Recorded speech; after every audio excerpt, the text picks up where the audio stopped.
Stephen C. Productions.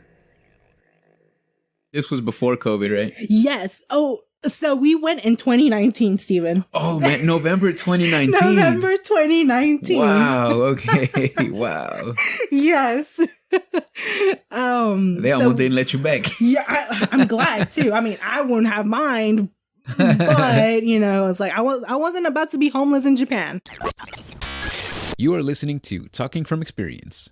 If you're an experienced listener, welcome back. And if you didn't know, you better learn. We have done it. Episode 10. Woohoo! Y'all don't even know it's been a mess. I'm just kidding. It's been fine. I like you guys. But yeah, I mean, it's been quite a journey. Shoot, this sounds so cliche to say. But I mean, it has been. I'm just super appreciative of you guys listening and thankful to all my guests. I appreciate all the feedback and encouragement, man. I love hearing from y'all. I sometimes think some of y'all playing like y'all being too nice. I haven't gotten any feedback that's been too negative, so I appreciate y'all. And like I've said before, I do this for you. And for me, it's super fun. Anyways, we got a pretty cool episode today. Talking to the homegirl, Hilda Hernandez. We go way back. She is the person who taught me about a very interesting and often misunderstood subculture, which is the world of anime and anime fandom. And I wanted to have her on because I just love people who are passionate about the things they enjoy. And I know you're going to hear it when she talks about it. We're going to get into it about how this art form helped us grow to appreciate not only creative storytelling, but the Japanese culture, and how it's gone from a subculture on the fringes to something that's very mainstream and a lot of people know about. She's going to tell us about her awesome trip to the motherland, which is Japan for all the anime fans, and just how epic Japan is. So, as always, I hope you enjoy the show. Let's get to it. Welcome to your house. Yes, welcome to my house. You are my guest, and I am your guest. Awesome. Thank you for having me. Yes, it's nice having you. I haven't seen you in a long time. I haven't talked to you in a long time too. It's just work, We're old already. Yeah, we're old. We have responsibilities. Boo. Yeah, man. 2 kids. Yeah. Mm-hmm. Yep, 2 kids. I got 2 fur babies.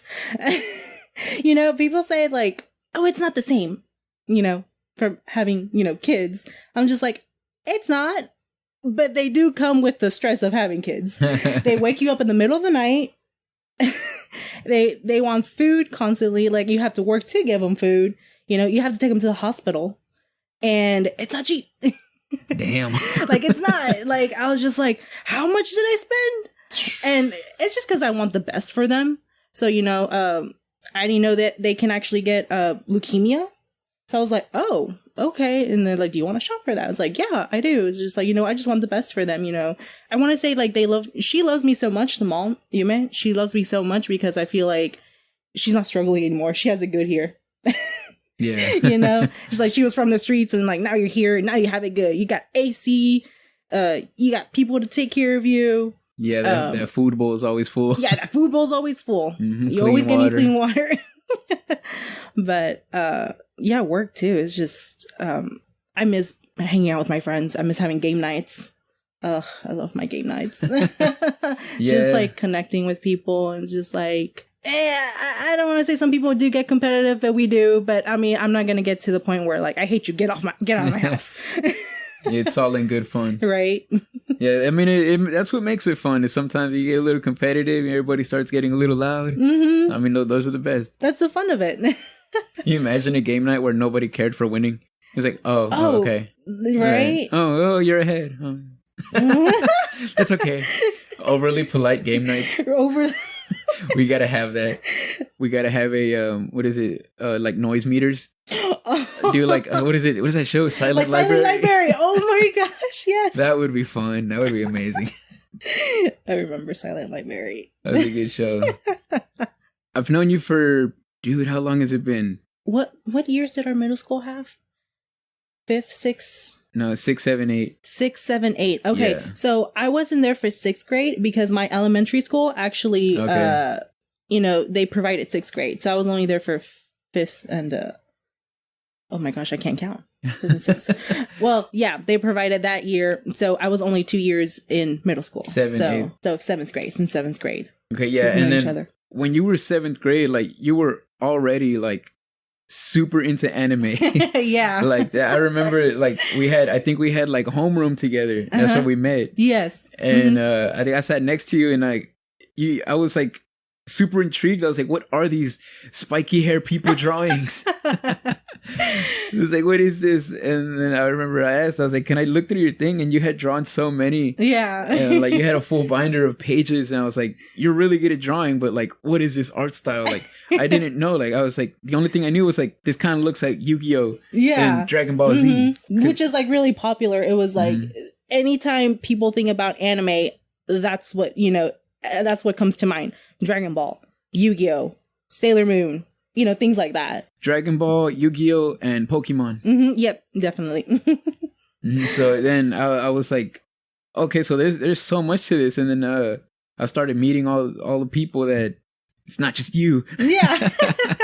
which is awesome because like it's just been a part of my life. Like I just vividly remember coming home from school, turning the TV on and watching anime. And it's just like, I don't want to say that my family was privileged, but it's like we had the honor of having cable. We had enough money to afford cable. And, because it was just like, oh, well, cool, we have cable. Let me turn the TV on. Because, that's what kids do when they come home from school. I don't like school. I want to go home and watch my TV and play my games or whatever. So it's just like I come home, I turn on the TV and things just start playing. So I can't remember what year exactly. So I was born in 93. If you know Toonami actually aired in 1996. So I'm going to say maybe like around that year, when I was elementary, I would come home again, turn on the TV and anime would start playing. So that's what Toonami used to do and still does to this day, thankfully. They play anime. So I just remember watching this one called Outlaw Star. And it's about like space pirates, Yeah. It's just like, it's so, I don't want to say wacky, but it's interesting. And, I'm a kid. I'm just sitting there like, cool, like spaceships and space and pew pew and blah, blah, things like that. Yeah, space pirates. Yeah, space pirates. I mean, if you're going to sell anything to a kid, mention space pirates. Yeah. And like cool. I'm a kid, so I can't say handsome, I'm it's just like cool guy. He like muscles and spiky red. Well, not spiky hair. Well, he has like red hair and then, beautiful lady. And just, it's just like, it's just so wow, for a kid. And it's like, you had Outlaw Star, Sailor Moon. And I love Toonami because it kind of caters to almost everyone. Male, kids, boys, girls. So, it's like you got Sailor Moon. It's mostly headed towards girls, about a high school girl. She discovers that, she's a Sailor Scout. They're trying to find the princess that apparently they live in the moon or they used to live in the moon. Yeah. And, their moon got destroyed by this evil, queen, witch, whatever. And so, the queen from the moon reincarnates everyone, throws them back into Earth and, basically like, rebuild our moon kingdom. Girly stuff. Dragon Ball. Got these dudes just fighting each other, and it's just like, a whole bunch of yelling. Yeah, that's what I got out of watching Dragon Ball. I remember Dragon Ball was huge in my childhood because it was. I remember watching it with my mom. Yeah. It was. I remember it would be on Telemundo. Yeah. In the mornings before school. So get this. A lot of people from Mexico love Dragon Ball. Oh yeah, it's huge out there. It's enormous in Mexico. Yes. So everybody, if you're Hispanic, you know about Dragon Ball. Yeah, I remember going to Mexico and like everybody was into like Dragon Ball, like the adults, the kids. Like it's such a huge my thing. uncles, they were into Dragon Ball. And that's what I love about anime because it kind of connects everyone. Going back to my childhood, yeah. So I love Toonami because like when I was a kid, again, it caters to everyone. I don't know if you remember, but it was like this cartoon show, anime called Hamtaro. It was just cute little hamsters just doing cute little things. But I've always loved anime, since I was a child, and then going to middle school, high school, elementary school, like during middle school, that's when I found out more people liked anime, just because, when I was in elementary, it's like, oh my God, I'm weird. Like, why does nobody like this? How is it that nobody's heard of this?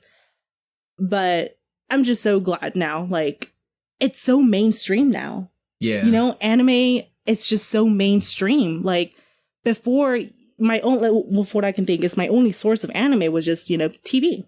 Now it's just, we have streaming sites. You have Crunchyroll. Yeah, Crunchyroll. Well, I can't say Funimation. I'm sorry. Crunchyroll actually bought Funimation. Wow. So, yeah. Viz Media, which I think they're on Hulu, or, you have like all these streaming sites now that, anime is more available. It's just so mainstream now, which I love it. I love talking about anime and, cosplay and like all that stuff with somebody, because it's just like, I didn't have that as a child. So now that I'm an adult, I'm like, oh my gosh, it's amazing to just sit here and just talk about anime, cosplay, stuff like that.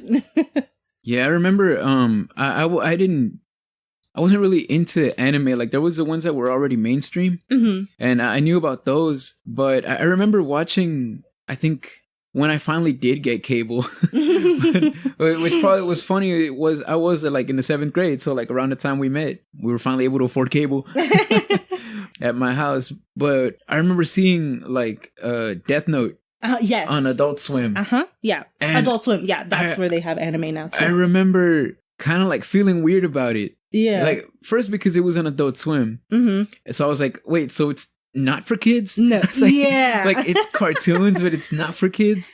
But then I was like, wait, but I watched like Family Guy and The Simpsons and American Dad and stuff like that. And that's definitely not for kids. Yeah. South Park and stuff like that. But I don't know. For the longest, I think I avoided like getting into anime just because I felt like it was something mature about it. Like, those other cartoons that I mentioned, like all the American cartoons, cartoon, like sitcom cartoons, like those were like goofy and like it was comical. Like it was like, oh, haha. Like it wasn't to take serious. Yeah, like haha, it was like a fart joke. Yeah. It was like it was like, oh, haha, like that person got punched in the face. They fell down the stairs, haha. Or that infamous Family Guy fall. Like the animation where it's just like it's from here to here. Like you don't see the fall animation. Yeah, but and then I remember switching to like seeing that the animes on like you said, Toonami and Adult Swim. And Adult Swim. And it was always like somebody like, I can't believe this happened. I was like, whoa. Like, it reminded me of like Mexican like novelas. Yes. Like, it was super, like there was a level of maturity to it. Like, even the ones that weren't on Adult Swim, there was a level of like we have to overcome this. Like, it was always something like, it was super serious. And I was just like, I guess I was at the time, like, I didn't have the mindset to be overtaken by something like that.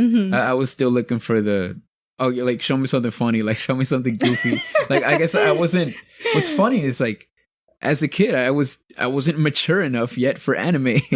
Like, it wasn't until after I graduated high school that I started getting into it. Like, even in high school, like, definitely there was more people that were into it even in high school. Oh yeah. Even then I still didn't watch any. I remember like making a conscious decision, like, I'm gonna try to watch anime. Like, I'm gonna try to watch this. And I think I watched Blood Plus. Oh wow. And wow. And I was and like, that's what you started off with? That's what I started off with. I was like, this is amazing. Yeah. I was like, wow, like I can't. So this girl kills people. No, this girl kills vampires and monsters with her blood. I was like, what? Have you watched Bloodsea? No. Okay, so Bloodsea is like kind of the same thing. Very gory, of course. Very gory. Oh yeah, that's another thing too. That's another thing. I think Yeah. I had known it was that anime was pretty gory, and I mean I wasn't into that kind of stuff. Like even like horror movies and stuff, I wasn't all that into like gore. So I don't know. Like I guess because it it just goes so well with the plot. Like some people are like, oh, like it's just violence and like nonsensical stuff. I'm like, you have to pay attention to the plot. Yeah, you have to, yeah, right. Like how people say like when they're watching a movie or an action movie, it's like, yeah, you're there for the action, but you're kind of there for the plot too. If the plot doesn't make sense, then the action is just you know. Well, the action could be amazing, but then your plot can just be like bleh.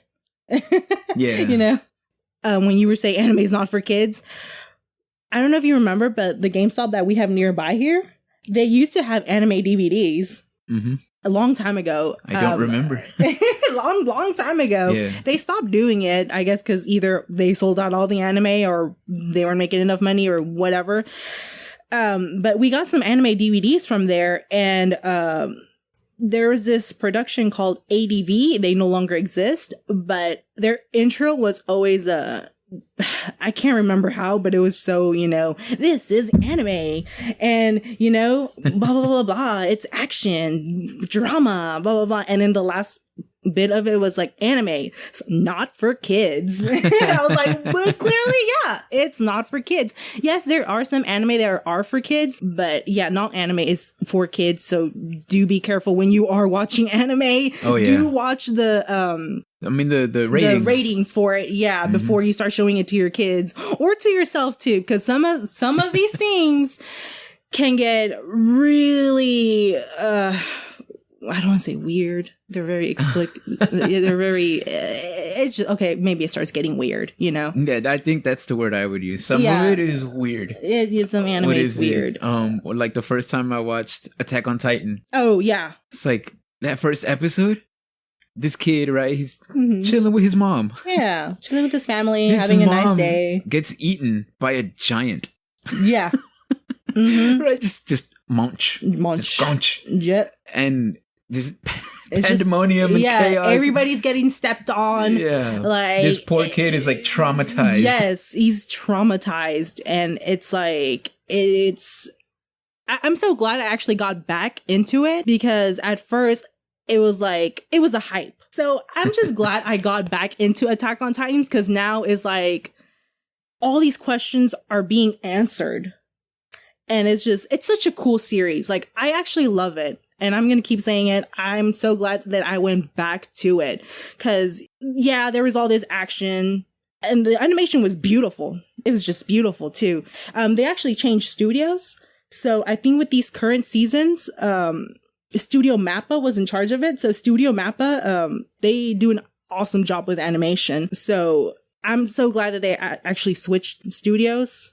Because it just looks amazing. Like, it does it justice to the manga, I want to say. Wow. I'm not too much of a manga reader, but from my partner, he's a manga reader. So I can understand. Like, you know, I'll take his word for it. But it's such a cool series, too. Like, there's so much character development. And some of these characters are just like, they're just, I don't know how to explain it. It's just all amazing. How old were you when you went to your first convention? I was pretty young, actually. I want to say maybe middle school. So I actually don't even know if this con exists anymore, to be honest, because I don't even know how I heard about it. I think it was actually my cousin. Like, she told me, oh, there's going to be a convention here or whatever. And I was like, what? A convention? What's a convention? Yeah, like, what's a convention? And she's like, it's an anime convention. And I'm like, what's a convention? You have to tell me more. It's like, I understand anime. What's a convention? Yes. So I was just like, oh, that's cool. And because, you know, we're kids, we're young, you always got to ask mom and dad. It's like, hey, can you take us to this thing? And I went with my brothers, and it was just a family thing. And my dad's like, yeah, sure, let's go. And we went. And not even at the door. It's just like people just on the stairs going inside the convention. I'm just already like blown away. And it was a very small convention, mind you, but in the eyes of a kid, this looks huge. Like, there's just people dressed up as characters that I knew from, you know, the anime that I watched. And it's just a huge crowd. I was like, all these people like anime? Like, all these people know about anime? And then we go in. It's they had it at a hotel, which is mostly what small conventions do. They have it at a hotel. If you're a really big con, you have it at a convention center. So makes sense. Yeah, right.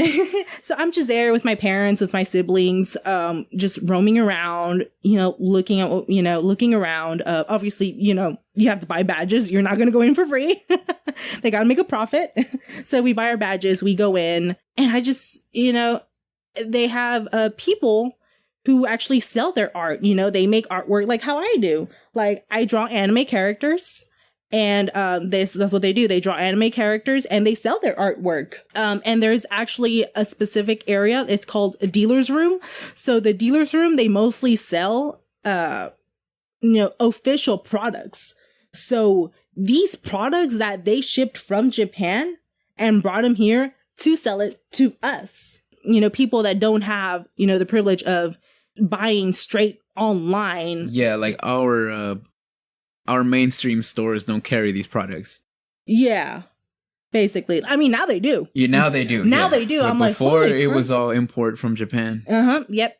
And brought to here, and you're like, oh my gosh, like, what are these? I'm just like I said, I'm a kid. I'm like in my teens maybe, and I'm just like, what is this?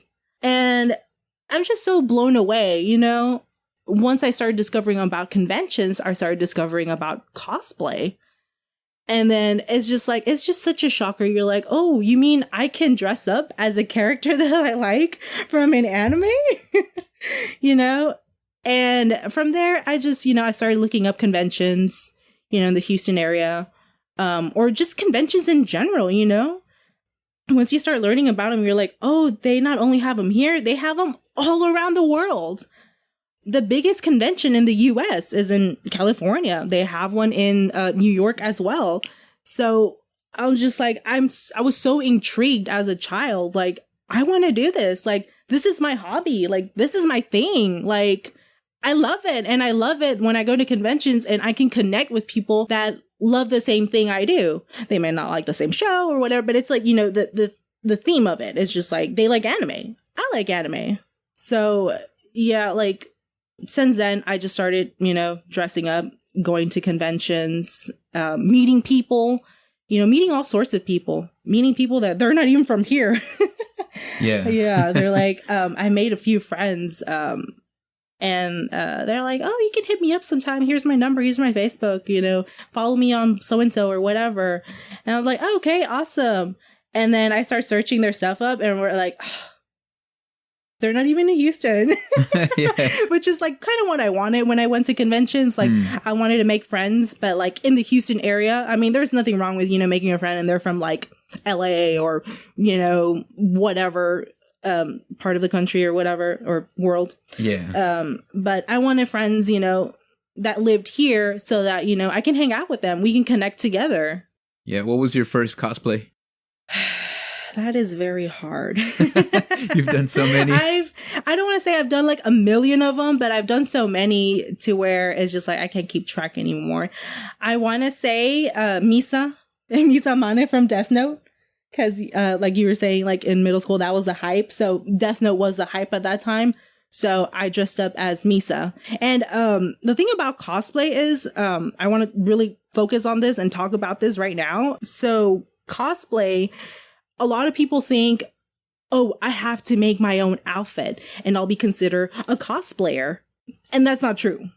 You can buy your cosplays. You can make your own cosplays like out of things, which that's what I do actually to kind of save money. I buy things on Amazon that look alike like the character. And then I just, put it together, and we're like, oh, I look like this character. And then just pop off the wig, just pop on the wig. As long as you have the right wig, the right color, and your makeup, looks like the character, you can wear whatever.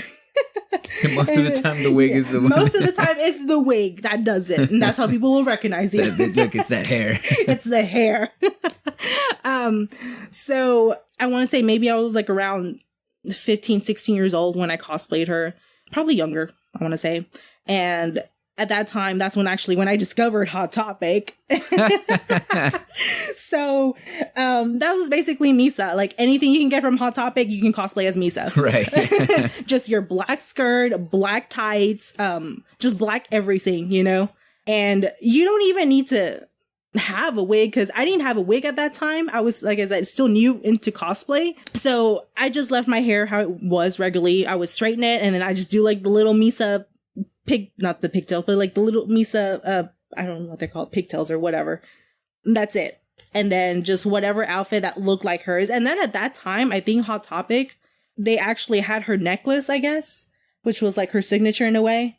So I bought the necklace too. So I was just like, okay, I'm Misa. Yeah. But over time, I kind of like, now that I'm an adult and I don't want to say afford things, but I can save money. It's a really expensive hobby. I guess it just depends how passionate you are. I want to say. But now it's like I'm actually a little bit able to afford it. I just save my money. I'll buy this wig. I'll buy this cosplay. And, you know, just have a good time doing it. A lot of people think like cosplay is just for anime characters. Like, it's not. Like, cosplay in general. So what cosplay means, it's a costume in play. So as in, you know, a costume that you wear to be somebody else, and then play as in role play. So together it's cosplay. So you're basically role playing as a character from a show. Like, you know, not just anime. It could be like different like TV shows, you know, movies and stuff like that. And that's just, you know, what I love so much about it. You know, it's just like I was saying earlier, like it's so mainstream now, you know. It's just like you cosplay as a character from Pokemon. I can cosplay a character from, you know, this TV series that I like so much, like Supernatural. I actually did a Supernatural cosplay.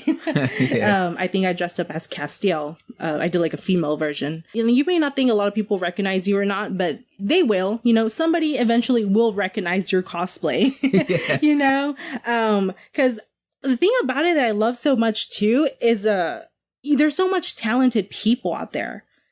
Not just like, you know, sewing and stuff like that, but I've met cosplayers who they said, oh, I just gathered all this up and I made it myself, you know?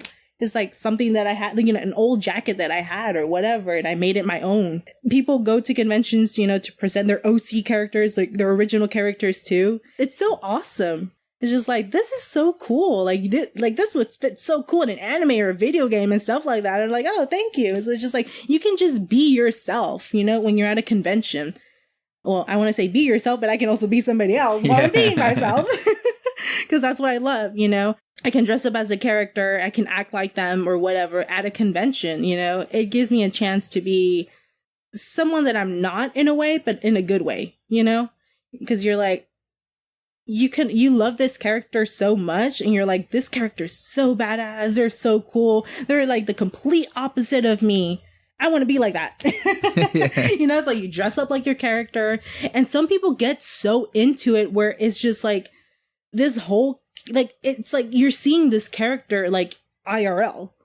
Like, yeah, like you are this character right now. Like you are this character. Like you look like them. You know, you portray them so well. You know, you say lines from from where they're at or whatever. Like, it's so cool. Like, people get so into it, and that's why I love I keep saying I just love anime. I just love everything about it. I'm so passionate about it. You know. Yeah, I remember my first convention that I went to was actually in, I want to say 2015. Mm-hmm. I think. And what's funny is, like, I was not jarred at all, simply because we had been friends for so long. Like, you had got me used to, like, I guess the culture, you know? Yeah. And so when I went, I was like, it was so much fun. Like, even me not even being, like, the biggest anime person, like, I've seen a couple animes, and I mean, I do enjoy it. I appreciate the art form, but, like, I'm not, like, you know, probably I'm nowhere near as passionate about it as you are. But even still, like, someone who, I mean, I would say coming in from an outsider's perspective, like, it was still so much fun, and everybody's so friendly, and, you know, just willing to educate you on it too. Yeah, definitely. That was my favorite part, is asking people questions. Yeah. You know, like, oh, like, how did you make that? Like, what is that from? Like, you know, what is that supposed to be? And then, you know, and we love that. We love it that you ask us that, because it's like, it gives us a chance to talk to you about, you know, what we like and what like recommendations too. Is like, oh, you should, like, every time I bump into a cosplayer and I just love their cosplay, I don't know where they're from. So here's the thing. When you're at a convention, you know, like I said, you're going to see cosplayers from, like, you know, they're going to cosplay from anywhere, from anything, a video game, TV show, anime, comic books, anything. It's not just all anime. So, because I made this mistake, so I learned from my mistakes. I asked this one person that, she looked really cool and all, and I was just like, oh, she looks so cool, I want to go, you know, get a picture. And then I took a picture, and I'm like, where's that anime from? And then people sometimes get so offended. They're like, so I can just see in her face. I'm like, oh, it's actually a video game. You're going to know this one. It's funny. It's actually from a video game called Project Diva, and I'm cosplaying as Hatsune Miku. I was like, oh, okay. Thank you. And she's like, you should check it out. It's a fun game. I was like, yes, I definitely will. And I did. Little did you know. Little did I know. I love Hatsune Miku. And, I just love Hatsune Miku too. It's just if you're into music a lot, you can incorporate Miku into your songs, because it's actually before it became a game, it was actually like a music kit. So I guess I want to say for people who love music but they don't like to sing, so they basically do make Miku do the singing for them. And there's different versions too, of course. But yeah, that was my big mistake. Asking somebody, what anime are you from? So what I do now is just like, where's your character from? Yeah, well, I mean, it's easy to make that mistake because like the character, the design, it's designed like an anime character. Right. So that's what I was like, oh, okay, it's when I first heard about it was the video game from you. I was like, what are you playing? And he said Project Diva, the character is Hatsune Miku. I was like, okay, cool.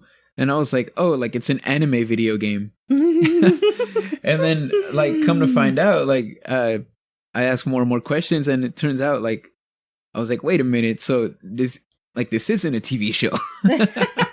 like when you at first when you explained it to me, I was like, oh, okay, so it's an anime about a singer, right? And you were like, no, it's a computer program that sings. And I was like, wait a minute, so essentially you can program this character. You can program this character. It's what's called a Vocaloid. It simulates human vocals, so you can get it to sing songs. And I mean, just going to the expo, that was an experience. Going to the concert and just watching a hologram perform. Yeah. That was amazing. That was so much fun. That was so much fun. I still remember that day. It was just like, I was just shocked too that they even came to Houston, you know? Yeah. I always wanted to go to like a Miku concert, and we finally did. And it was amazing. So Vocaloid too, like it kind of gives a chance, you know, for artists to kind of, you know, debut their music. Like sometimes it gets so popular where they're like, hey, I mean, even you, Steven, you love music. You can incorporate Miku into your songs. Yeah, I think I sent you I sent you a rap song one time. I was like, this is Miku, right? Yeah. And yeah, it's just like again, going back to, it's just so mainstream now. You know, artists are discovering, you know, about anime or whatever, or maybe they liked it themselves and they start incorporating into their music. And yeah, that was Miku. I was like, oh shoot, like that sounds dope. Yeah, no, it's yeah, like Miku gangsta. my favorite is hearing like gangster rappers make anime references. Oh man, two of my favorite ones is a rapper called Joey Badass.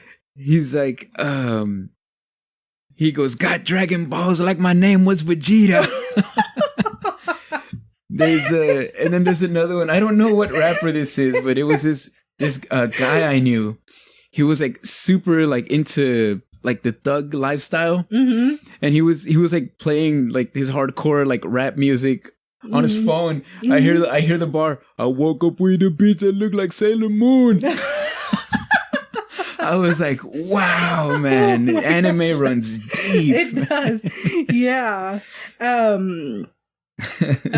So at my work, we were playing TVs to the patients, donors, and they wanted to stop doing that because they thought, oh, the workers are getting distracted. We need to cut the TVs. Or like, okay. And somebody was saying, well, we still need to provide them with some sort of entertainment. So people just started playing their music. Mm-hmm. So one of my coworkers, he listens to Bad Bunny. And he started playing some sort of Bad Bunny song. I'm not too familiar with Bad Bunny, to be honest. Yeah. So he started playing Bad Bunny. And then my friend just yells at me. It's like, hey, what is he saying? And then I just stopped and I was like, what do you mean, what is he saying? And then he starts talking in Japanese. I was like, oh, shoot. And then I can hear, like, I can somewhat understand a little bit because, you know, watching anime, you kind of you're reading the subtitles and, you know, the voices are Japanese. You kind of start understanding a little bit, especially words that they say so frequently. So I was just listening to it and I hear Itachi. I was like, what? Itachi? So he's like, yeah. I was like, I think he's starting to get into Naruto or something. So he started incorporating it into his songs. Yeah, well, he's been like about all types of different stuff. I think that's one of the biggest appeals for Bad Bunny is that he doesn't do just music. Like, he's in WWE now. Yes, I heard. Yeah. I was like, whoa. He's an actor apparently, or he's doing acting. Oh, yeah. He was on that movie Bullet Train that I still haven't watched and I want to watch, actually. Yeah, he's been in a bunch of stuff. Like, he does all kinds of multimedia. He's just an entertainer. He's like Snoop Dogg. Yeah. Snoop Dogg's just like, he did the rap gig, he did the music gig, and you're like, you know what? I'm gonna do other things, you know, which is cool, you know. I like Snoop Dogg. Yes, it's like, do what you love, you know. What was it like going to Japan for the first time? It was amazing, completely different from here. So, so people out there, how can I break this? They mind their own business. It's literally it. People mind their own business. You go into like these bullet trains or, you know, the trains, any sort of transport. Well, they have, first of all, we should take tips from Japan. They have great transportation. Yeah, everywhere is accessible. Yes, everywhere. You can get everywhere just by walking, you know, a few minutes away. Convenience stores are literally convenience stores because they're at every corner. But when you're inside a train, it's so quiet. They actually have rules there. They say like, I don't want to say put your phone on mute, but it's just like, you know, keep your phone at a minimum volume. Wow. If you're listening to music, keep it at a minimum volume. And they have signs for, somebody who needs a seat, make sure, you know, that they have a seat available, like, you know, like a senior citizen or a pregnant lady or somebody who has a broken leg. Yeah. And they have manners, you know? I don't want to say people who don't have manners here, but it's just, you know, the rules out there are so different.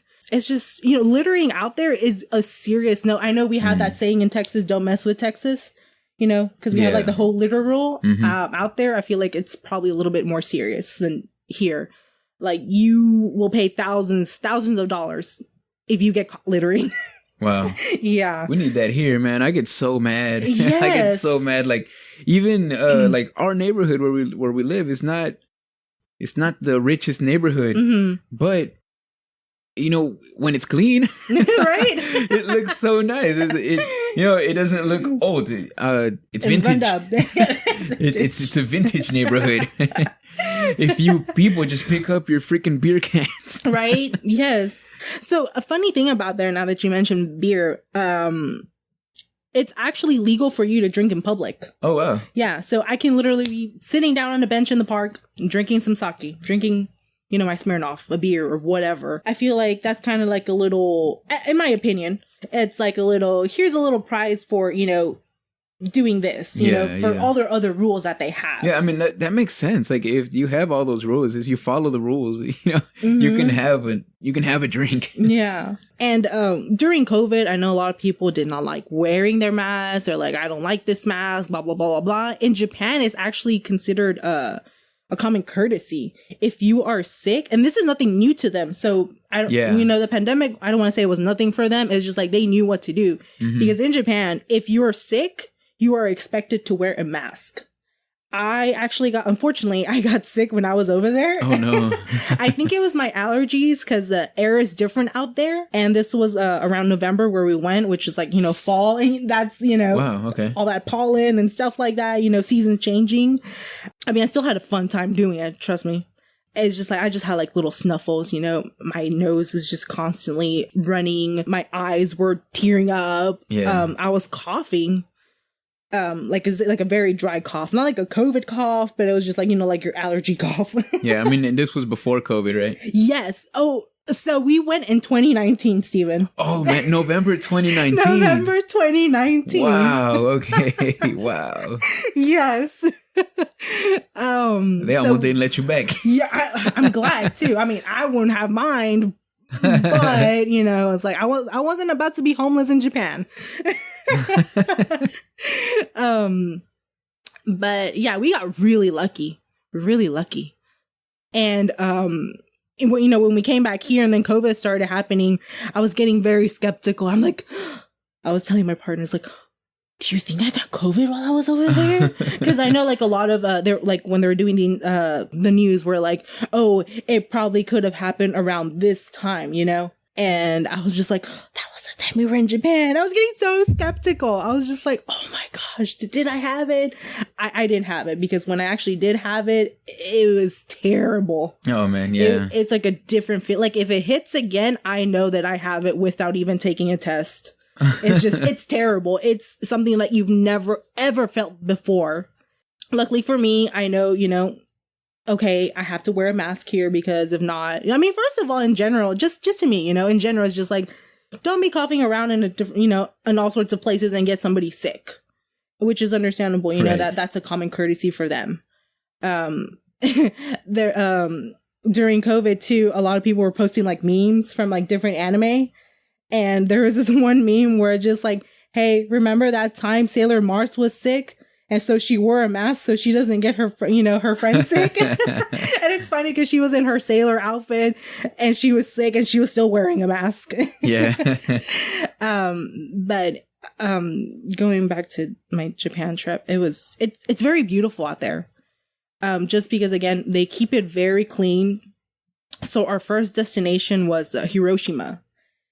It's first of all, you're just like, you're looking at a place that something so horrifying happened.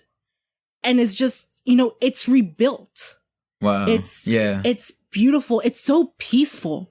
It's so quiet, and it's just like, it's amazing. And, so when I was in I want to say middle school. Yeah. I read this book called Sadako and the Thousand Paper Cranes. And that was actually a true story. It's about, the Hiroshima bombing. This little girl, she basically, got radiated from, the atomic bomb. So there's a belief if you make 1,000 paper cranes, you get to make a wish. So they actually had a specific area because we went to the museum and all. And there's actually buildings that are standing to this day from when it happened. And that was there. And they had this little area that was just specifically, for the children who passed away during the Hiroshima bombing. Wow. It was just like this whole memorial, for them. And then it's just like a whole bunch of artwork. You see like paper cranes of all sorts of different colors just everywhere, just to pay their respects, for the children who passed away. And it's like, and they look like they were done by elementary kids and everything too. So it's just like they go over there and, and pay their respects. Hiroshima was just, it's so quiet. It's so beautiful. We got to go inside the museum. Unfortunately, we didn't get to look at the whole museum because we were just so distracted with like all these other things going around too. I just loved it that I went. And, it's, yes, I went there for, vacation to go have fun, but it's just like, what? Let's go here to go learn about it, And so the museum actually has this, I don't want to say statue, but it's like a thing and it has fire on it. And it's a little plate there and it says, this fire will go out when the world is free of nuclear weapons. Oh, wow. Yeah. Yeah. We don't know how true that's going to be, but, you know. Well, there's only one way. Yeah. Set them all off. No, don't set them off. To space. Let's nuke the moon. To space. No, not the moon. No, not the moon. Not the moon. We do need the moon. Like a bunch of like shows that I've watched, movies too, especially Alien. It's like how to defeat your enemies. You send them off to space. Yeah. That's the only way we can get rid of nuclear, weapons. Send them off to space, to a black hole. Somewhere. Wow. We went to Kyoto, Osaka, and Tokyo, of course. It was just so much fun, learning about a different culture. We went to like a whole bunch of temples. We went to this one, there was like a Buddha statue, I want to say. And you actually get to go inside and look at the interior. Oh, inside the Buddha statue? Yes, you get to go inside the Buddha and you get to look at the interior. That's cool. And it's just, it's just fun exploring a different culture. It's actually, so Japan's actually considered one of the most safest places you can go to travel. Oh, wow. I'm not sure how true that is, but... Why is that? Well, I don't know if you heard, because I think it was in the news. One of their prime ministers, he actually got shot in public. Oh, man. So gun laws out there, they're very strict. Literally, they believe like the only time you should have a gun is just for hunting. Okay. So you see a lot of hunting guns out there. I mean, you see people, with handguns and stuff like that, but these laws are very strict. And people out there in Japan don't know what, a shot sounds like versus here where you're like, oh shit, oh man, shot. Wow, they don't. So this caught everybody off guard. Interesting. Nobody like scrambled. Everybody just kinda... Yeah. Wow. I can show you the video later, but I'm sorry. So what people do out there, the prime ministers and stuff, they go out there in public, campaigning. Yeah, campaign. Oh yeah, yes, there's the word for it, campaigning. So they're out there campaigning, and he was just, there in a crowd giving a speech, and then you hear a blast, and nobody does nothing, and he doesn't do anything either. He just looks like, what was that noise? Wow. And that was the first blast, and you hear the second blast. And unfortunately, that's, they got him. Yeah, they got him. And that's when people, found out, it's like, oh, shoot, somebody's shooting. And they just scram, But I want to say I did feel safe when I was out there, not only because I was with my partner, but you see a lot of people just walking around, like, at night, just by themselves, just like it's nothing, because crime isn't as high as how it is here, you can say. I mean, there's still crime. There's always crime everywhere. Yeah, where there's people, there's crime. Exactly. Right. But people are, like I said, it's just a different culture out there. They're so used to, just walking home by themselves at night. Yeah. There's children, who actually just take the train by themselves and go home.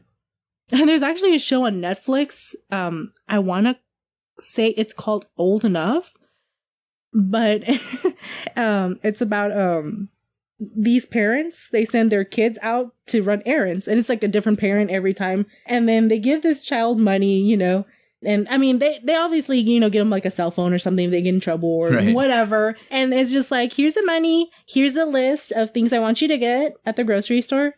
For example, that was the first episode actually. And she's like, okay. And the camera crew is just following this child, like, I want to say the child's maybe like at least 4 years old, maybe even 3. I want to say. Oh my gosh! What I don't know. I'm not too familiar with kids because I don't have kids of my own. What's the age where they start actually walking right? Steven? I mean, I need help from you. My 2-year-old walks, but I don't know that I would give him money to go to the store. But and these. I was listening to your podcast. I forgot which one was it. That you were talking about your kid. Like, that you were saying that they think kids, like, they don't know what they're doing, but, Oh, no, yeah. Yeah, right? Mm-hmm. So it's like that. So it's just like, these kids are smart. They know what they're doing. But it was just such a cute episode. I was terrified because, just living here, like, you just constantly hear about child abduction and then just, like, all these Amber Alerts. Mm-hmm. You know? People don't know how to drive. Yeah, that too. So, like, I was just watching this episode. It's just like a little child. He's just like running errands for his mom. Yeah. And he comes back with everything. And he's like, oh, here's some change. Here's your change back, Mom. But I love Japan. It's so nice. It's so peaceful. A lot of great transportation. You really don't need a car out there. Like, it's funny because, like, when you tell people here that you don't drive or you don't have a car, they look at you weird. Yeah. Right? Because, I mean, come on, it's Houston. That's how you get to places. You have to have a car to go to work, go do, grocery shopping, go do things. Right. Out there is just, you literally just need a little card and you put money into it and you just scan it and you go anywhere. So people out there, if you tell them, I'm going to get a car, they look at you weird. Yeah, like why? Yeah, I was like, why do you need a car? Where are you going to go? Right. Which, you do see cars out there, but most of the cars that you see are trucks. They're just like importing goods. Okay, yeah. Just, they used to take stuff. Yeah. Mm-hmm. That makes sense. Mm-hmm. That, you got to move a bunch of stuff. A car or a truck. Yeah. Yeah, that's... Or I think I saw this one big truck and it had like a whole bunch of produce in there. But you see regular cars out there too, But again, it's not as big as how it is here where you need a car out there. It's just perfect. So my partner definitely was so happy he didn't have to drive anywhere. Wow. You're just like... You guys traveled through Japan, like you saw different parts of the country and you didn't have to drive anywhere. Yep. Nope. Mm-mm. Everything's really all cool. Train. So the whole country is like that. Mm-hmm. Oh yeah. All of it. Every city's infrastructure is just so you don't have to. Mm-hmm. That's really cool. So the buildings out there and even the houses, they're so compact. Like they're so, just smushed together. Like, you can imagine, let's say my house is like right here. I mean, it's like a small little apartment too. So think about it like this. And then just other houses just smushed a little bit, together. Like, that's just how it is. Like, everything's just so smushed together and so convenient where it's just like, you just gotta walk. A lot of our hotels were really next to like a bunch of like 7-Elevens and Family Marts. And, to be honest, I was actually afraid of, what do we eat out there? Well, obviously we're going to be there for the food anyways, first of all. But where do we go? Like, how am I going to eat? So these, like I said, you have 7-Elevens and Family Marts, and they have food there. They're like gas stations, but minus the gas. And surprisingly, their food is really good.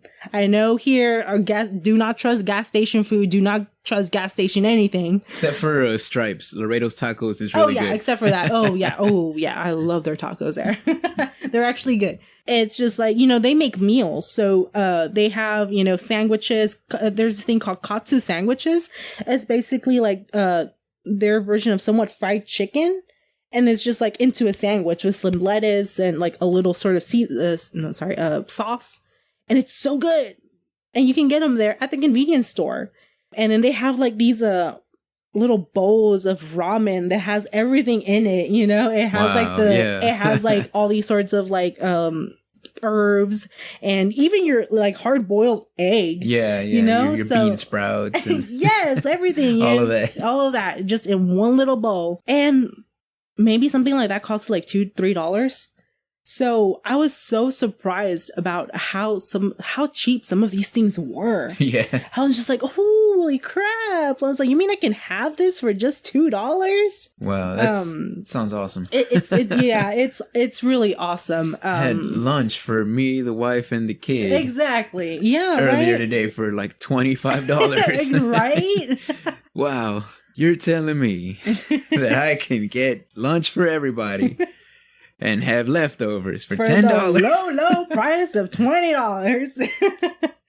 I mean, $20, that's something I could eat for a week with $20. Yeah, a meal by yourself costs $20, Yeah, here, definitely. Yes. Like, I can't believe it. Like, like when you're not ordering from the dollar menu. Yeah. You're just like, how much for me? There's not even a dollar menu anymore. Everything is says $2 menus now. Yeah. So before we even went out there, I mean, first of all, we knew we wanted to go to Japan, and like that's everybody's dream. Like if you're into anime, all that stuff, you're like, I want to go into Japan. It's the motherland. It's the motherland, right? Like that's everybody's dream. It's like Jerusalem for Jewish people. Yeah. Because when you're watching anime, you're not only getting the entertainment, but you're getting the culture too.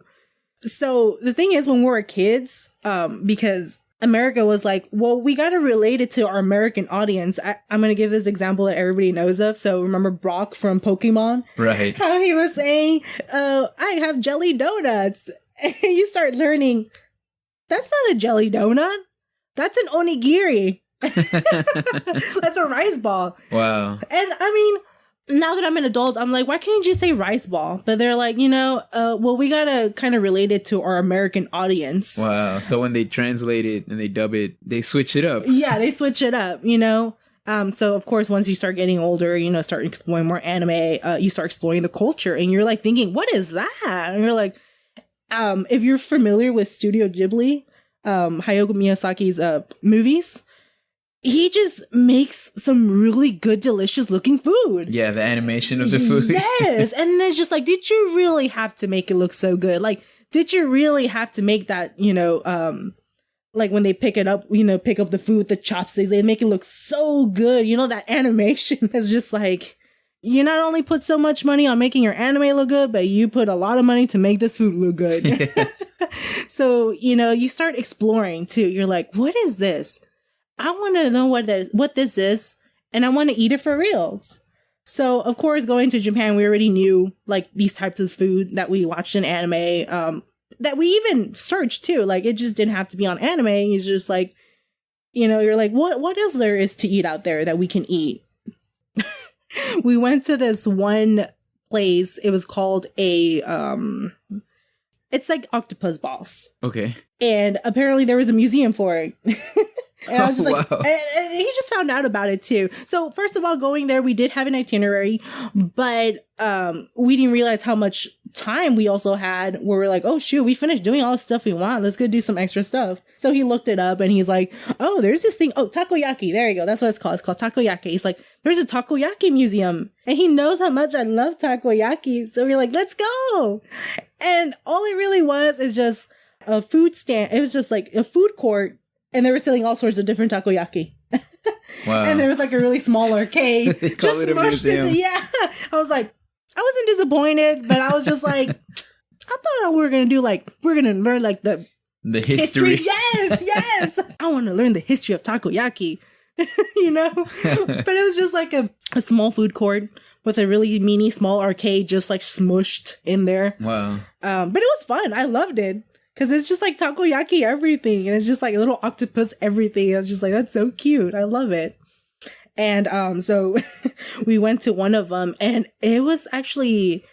So mostly what takoyaki is like, you always you have your octopus inside, like your little ball. It's like breaded and stuff. And it has like stuff inside. Which is, again, it's not just only octopus, but other things. So I got this one that has soup inside. I was like, oh, that's interesting. So I got that, and then the guy's like, be careful, it's hot. I'm just like, okay. He said, okay. So we're like, we were like being nice, like, okay. And then we just walk away, and we're like, damn, Americans don't know about takoyaki. We watch anime, we know that they're hot. The food out there was just so good. It's just, and we tried foods that, we don't even know of too, that, we didn't search it or didn't know about an anime or whatever. And it's just like, it just looks good. So you're like, you know what? I'm going to have that. And it's just, oh my gosh, it was so delicious. Like when you're on vacation, don't forget that you're there to eat too. Cause we're just like, we're not going to worry about being healthy, this and that, blah, blah, blah. We're going to eat. Yeah, you're going to try it, whatever it is. Yes. And the food is just so delicious. I just love Japan. Like if you're an anime fan, definitely go to Japan. So there's the Akihabara. Akihabara is the place to be if you're an anime fan. So you're gonna get, so what Akihabara is just like this whole area just dedicated to just like merchandise.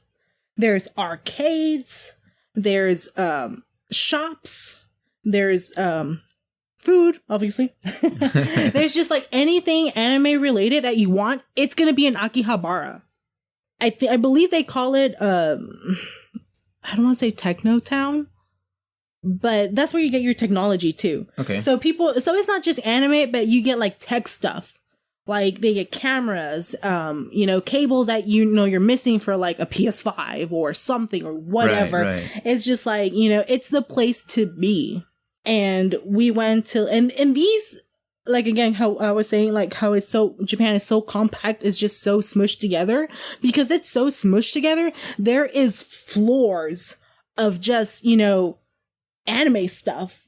You literally have from first floor to 7th, 8th, 9th even floors. It's huge. And I mean, obviously, when we went there, we went to go do, what was convenient, which was like, go back and then go forward. So again, we took the bullet train from Tokyo to Hiroshima, and then we made our way back, So eventually, so by the time we were in Tokyo, we're like, we're going to spend this time in Tokyo because you know what? Akihabara is here and you need more than just one day to explore, because you're going to be spending so much time just in one building, just looking at the stuff that they have. And it's funny because on Sundays, they actually close off the roads, for you to just, go ahead and just, walk through the streets. So you're not jaywalking, basically. Yeah. So I was like, oh, cool. So we actually went on a Sunday. So, so that we have, more free space to walk. It's amazing. And I'm just going to say, if you're going to go to Akihabara, be prepared. You're going to have to save a whole bunch of money, because if you didn't know you had a gambling problem, you're about to find out. So, I'm not sure how familiar people are from here are familiar with. Oh my gosh, I'm sorry so much. Take a deep breath. Yeah. Not that deep breath. That's hyperventilating. So how our American crane machines are just like these 3 little metal claws. So out there in Japan, they have this thing called UFO catcher, and it's just 2 claws. And some of them actually have cameras to kind of guide you to know where your little claws are at. Okay. So if there is something that you want inside that machine and you're like, I gotta have it, you're gonna be prepared to spend a bunch of money. And the bad thing about that is, so remember how I was talking to you about the little card that you can put money into it and then you can pay your trains and stuff? So that's actually called an IC card. I actually still have it with me. I can show you later. It's so cool. It's called an IC card. So it's like a prepaid card. You put money into that card and you can pay, not only to take your train from point A to point B, you can buy food with it as well. And you can use it for the crane machines. There you go. There you go. So, because, we were looking forward to this trip, we saved a whole bunch of money. Right, yeah. We actually had the privilege to spend money. And there's all sorts of different machines too. Like you have like your little plushie machines, like the ones that you see here. And they have machines where you can win food and stuff like that. Interesting. And there's machines where you can win a figure. Okay. And they're not just like any cheaply made figures. These figures are actually pretty decent. They're not like the greatest ever, but they're decent enough to where you can somewhat get your money's worth. Yeah, it's definitely worth it. Yes. And the thing about there too is, let's say you really want this thing and you're trying to get it, but you can. And then, like when you go to the crane machine and then you say, oh, I almost have it. And then boom, it just drops. You can ask the employees out there. It's like, hey, can you arrange this for me? They literally open it and they rearrange it for you. Oh, to where you can get it. Yes. Interesting. Yes. That's funny. I love it. My partner, because he loves Dragon Ball so much, he wanted to get this Broly figure. And if you're familiar with Dragon Ball, you know that Broly is the biggest dude in Dragon Ball. I want to say sells more on the tall side, but Broly, he is huge. So anytime you look at a figure or you want something from Broly, it's always going to be huge. Even if it's like a small little keychain, you're going to know that's Broly. because you have all these other tiny characters and then Broly there. So it was a little hard to get, but their crane machines, like I said, they're different from ours because you can win, figures, and they're already in boxes. So the things in the boxes as well, it's not just the box itself. They put like little plastic things on there so you can kind of move them around. And there's like different ways to get them too. Like sometimes and it's like, it's so weird because it's kind of like you're playing a game in a way, because you're like, okay, how can I make this fall into here to win it? And I've seen YouTubers, like their whole YouTube channel, I think, is just like crane machines. Wow. And they kind of teach you some tricks on like how to get it. And, it's like, okay, what if and it's just, and if you're new to it and you're just going into a crane machine, just, with no knowledge on how to win this, you're going to spend a lot of money. So what we started doing is, we started looking at other people, seeing how do they win this stuff? What's their trick on doing it? And I'm going to tell you, there is people out there who are just pros at these crane machines. They go, they put like their few dollars in, like they know they're going to spend like $5 or, and it's funny because like it actually just costs $1 to play it. Yeah. So imagine just putting $1 on there and then you win instantly. Mm-hmm. That was amazing because I actually did that. So people go there, they know it's like, I'm going to spend $5 on this figure and just trying, boom, and they get it. And they leave this arcade with a bag full of stuff. And, so because you're in Akihabara, again, you're going to have your your arcades and your anime shops nearby. So what we did is like, we saw this figure at the arcade and we're like, okay, we can't get it. Or I just looked at it. I was like, oh, that looks cool. And then just walk away. Because I was just like, there's no way I'm spending more money. And then you go next door to the shop that has anime figures. And you're like, that's the same figure that was inside the crane machine. So here's the thing. If you're going to go, you're going to play the crane machines. That's fine. That's awesome. And then find the same figure. Yes. And then just, if after like maybe $3 you can't get it, you're like, you know what? I'm going to go next door. I'm going to find this figure for like cheap, like $15. Yeah. And that's the thing out there too, because the figures are so expensive here because you got to think about, that they're being imported and all that stuff. When you're out there, you don't have to worry about shipping, importing, none of that. Probably not even taxes, I think. Interesting. Yeah. So, here's the thing too. I'm not the smartest when it comes to taxes or whatever.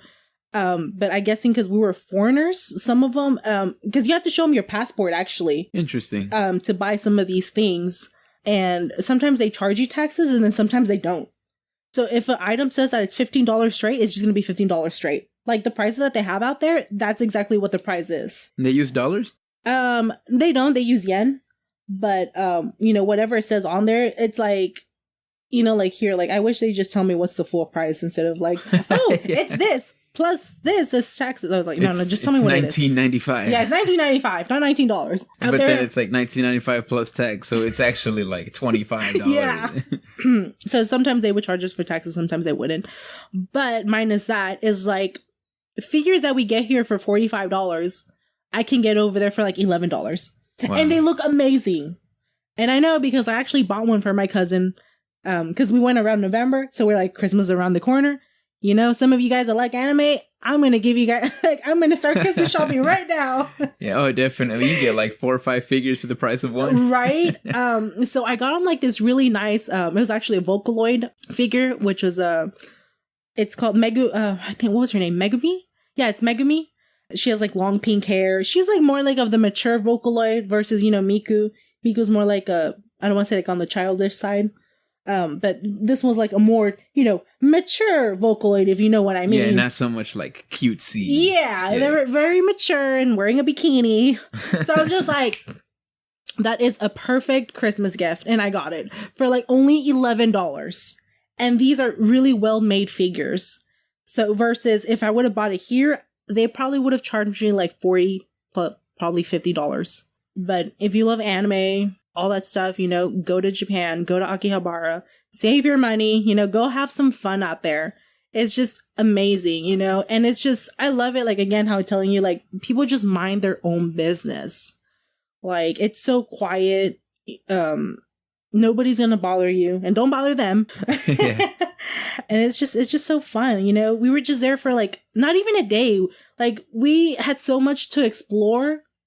Where like, we went the second day too. Like I said, we had an itinerary already, but we managed to do all these things on a timely manner where we just had so much time. So we were like, you know what? Let's go to Akihabara again. How many extra days did you have? I think just one, I want to say. Maybe two. Actually, two. I followed this YouTuber. He was actually a teacher out there. And I guess he stopped being a teacher and he just, he just started the whole full YouTube career.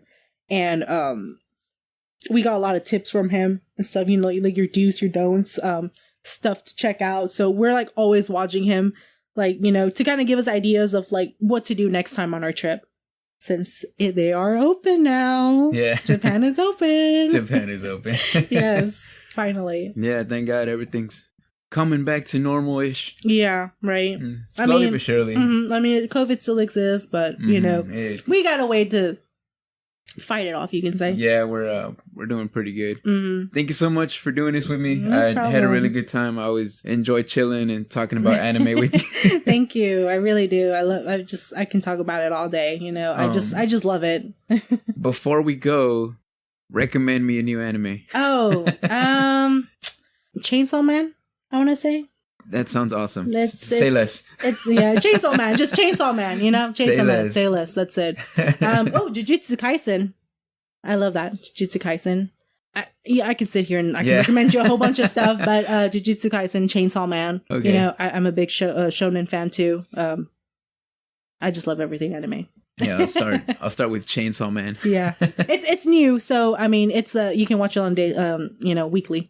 Hopefully we'll get to do this again sometime soon. Oh, yeah, definitely. Yeah, definitely having you back on. Awesome. Thank you. Man, I always have such a good time when my friends agree to be on the show. I think my number one takeaway from this was, unless someone's telling you something on a podcast, let's take some notes from the Japanese and mind our own business. For real though, Japan sounds amazing. It's one of the places that I'm really looking forward to visiting at some point in my lifetime, if I ever have the privilege, and I can tell you guys all about it. Thank you so much for listening till the end. Again, episode 10.